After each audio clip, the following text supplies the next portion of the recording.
धन्यवाद सभापति महोदय। आज आपने राजस्थान पंचायती राज संशोधन विधेयक 2026 में मुझे बात रखने का मौका दिया। सबसे पहली चीज तो आज के समय में सरपंच एक्सपेरिमेंट करने के लिए एक साधन हो चुके हैं। कोई भी एक्सपेरिमेंट करना सीधा सरपंचों पे करें। आज यहाँ पे पिछले 2 साल से मैं देख रहा हूं, हमेशा शिक्षा को बढ़ावा देने की बात होती है। जब पढ़ेगा इंडिया तभी तो बढ़ेगा इंडिया, शिक्षित राजस्थान, तमाम चीजें। पर बड़ा दुख होता है कि हम इस तरीके के प्रयास कभी नहीं करते कि हमारे असेंबली, हमारे पार्लियामेंट में पढ़े लिखे लोग आए। मुझे लगता है कि प्रदेश की सरकार को एक कदम उठाना चाहिए। एक सिफारिश चुनाव आयोग को, केंद्र की सरकार को करनी चाहिए कि आने वाले समय में लोकसभा और विधानसभा के चुनाव भी वही लड़े जो ग्रेजुएट हो। आप कदम उठाइए, प्रदेश की जनता आपके साथ में रहेगी, पर कम से कम करें तो सही। छोटी मोटी कोई चीज होती है आप सीधा सरपंचों के गले में डाल देते हैं। आज एआई की बात हम करते हैं, रोबोटिक की बात हम करते हैं, पढ़ाई की बात हम करते हैं, पर पढ़ाई को लेके हम डिसीजन लेने की बात मुझे लगता है कि बहुत कम कर रहे हैं। तो मेरा निवेदन है सत्ता पक्ष से कि आप कम से कम ऐसा जो एक प्रयास है वो जरूर करें।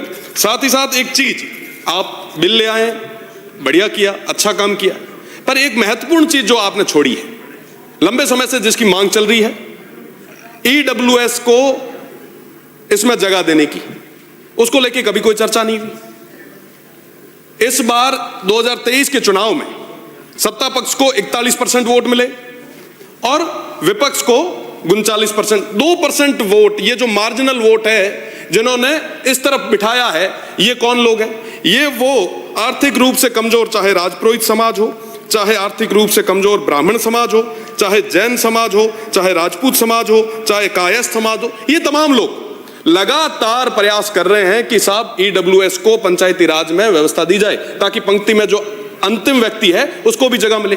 आज सब पैसे वाला आदमी तो बड़े धड़ल्ले से चुनाव लड़ता है, क्या आपको नहीं लगता कि उनको हमें जगह देनी चाहिए? तो मुझे लगता है कि आप अगर केंद्र को लंबे समय से मांग चल रही है, संसदीय कार्य मंत्री जी पता नहीं क्यों इस मामले में ज्यादा इंटरेस्ट, रुचि नहीं दिखा रहे हैं। मुझे लगता है कि अगर देंगे, 100 से ज्यादा विधायकों ने लिख के दिया है, तो एक बड़ा मैसेज जो है वो जाएगा। साथ ही साथ सरपंच लंबे समय से परेशान हो ही रहे हैं। आप एसएफसी एफएफसी के पैसे जो हैं वो अभी तक नहीं दे पाए। मेरा निवेदन है कि उनको आप समयबद्ध तरीके से दें। महानरेगा सामग्री का भुगतान 31 मार्च से पहले अगर बकाया राशि देंगे तो निश्चित रूप से काफी फायदा जो है उनको मिलेगा।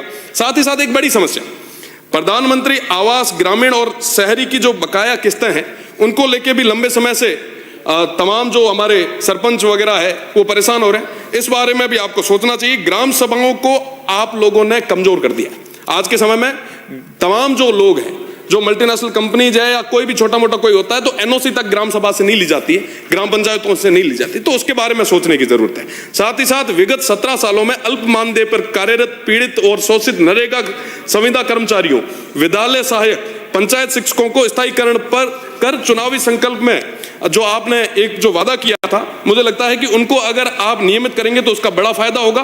ग्राम रोजगार सहायक, डाटा एंट्री सहायक, लेखा सहायक, कनिष्ठ तकनीकी सहायक, MIS मैनेजर, विद्यालय सहायक और पंचायत शिक्षक, ये सारे लोग लंबे समय से प्रयास कर रहे हैं कि साहब कैसे भी करके नियमित करें, पर उनको लेके भी हमने कोई अभी तक नहीं की। आप ये डिसीजन, आप जो नियम लाए हैं, आप जो विधेयक लाए हैं, हम स्वागत करते हैं, पर साहब इनके बारे में भी तो बात करनी होगी। आज के समय में मैं माननीय मंत्री जी को बताना चाहूंगा कि मैं इंटरनेशनल बॉर्डर से आता हूं। आप स्वच्छ भारत, स्वच्छ राजस्थान की बात करते हैं, स्वच्छता के नाम पे किस तरीके से घोटाले हो रहे हैं आप अगर धरातल पे जाके देखेंगे। रामसर में मैं एक आपको स्पेसिफिक अर्ज कर देता हूं कि रामसर में तमाम चीजें हुई, हमने उसके लिए आपको पत्र भी लिखा। आप इन तमाम चीजों में देखिए, जनता का पैसा है, वो जनता के हित के लिए लगना चाहिए। आज के समय में इन विषयों पे बात होगी तो इससे जो रिजल्ट है वो हमें देखने को मिलेगा। साथ ही साथ ईडब्ल्यूएस की मांग साहब 100 से ज्यादा विधायक लिख चुके हैं, क्यों आज तक पूर्ति नहीं हो पाई? तमाम लोगों को वरीयता देने की जरूरत है। वो 2% लोग जिन्होंने आपको सत्ता में बिठाया है, क्या उनकी बात नहीं मानी चाहिए? आज रे समय मीना माँ मेरो बियान माँ पुरुषनाली तो ही भूखा रे भूखा, हाल भी थे अगर नहीं दे पाओ तो साहब वो लोग के जा है, वो लोग किसके पास जाएंगे साहब? आज साथ ही साथ एक बड़ा जो मैंने स्टार्टिंग में रखा, पढ़े लिखे जनप्रतिनिधि आने चाहिए ताकि ज्यादा से ज्यादा युवाओं को मौका मिलेगा।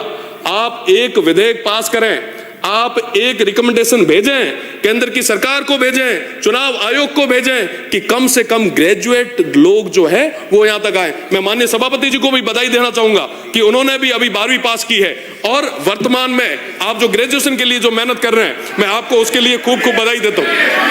बीए पास की है, एमए पास की है, और इस तरीके से अगर आने वाले समय में पढ़े लिखे लोग आगे आएंगे तो निश्चित रूप से ये राजस्थान आगे बढ़ेगा, ये देश आगे बढ़ेगा। और इन तमाम विषयों पे बात करने की जरूरत है। साथ ही साथ हीट वेव और पानी की कमी पश्चिमी राजस्थान में बहुत ज्यादा हो रही है। आज के समय में माननीय मंत्री जी यहां विराजे हैं, 50 डिग्री से ज्यादा टेम्परेचर होने वाला। आज की अगर कंडीशन में बात करूं, हाँ मैं एक ही मिनट में, माननीय 40 डिग्री से ज्यादा टेम्परेचर कल का था और दिन ब दिन ये बढ़ेगा। पानी की बहुत बड़ी कमी होने वाली है। वेस्टर्न राजस्थान को लेके आप विशेषकर एक बार मीटिंग करवाएं, और जो पानी वाले मंत्री जी अभी तो विराज रहे थे, शायद इधर उधर चले गए, वो इंद्र भगवान से एक बार निवेदन भी करें और आप भी थोड़ी मेहरबानी पश्चिमी राजस्थान पे करें ताकि पानी की कमी नहीं रहे। बहुत बहुत धन्यवाद। श्री मनोज कुमार जी सादुलपुर। माननीय सभापति महोदय, आपने मुझे पंचायती राज संशोधन विधेयक 2026 की धारा 19 पर बोलने का अवसर दिया। मैं सबसे पहले कहना चाहता हूं कि ये 1994 संशोधन 2 बच्चों पर रोक और 2014 के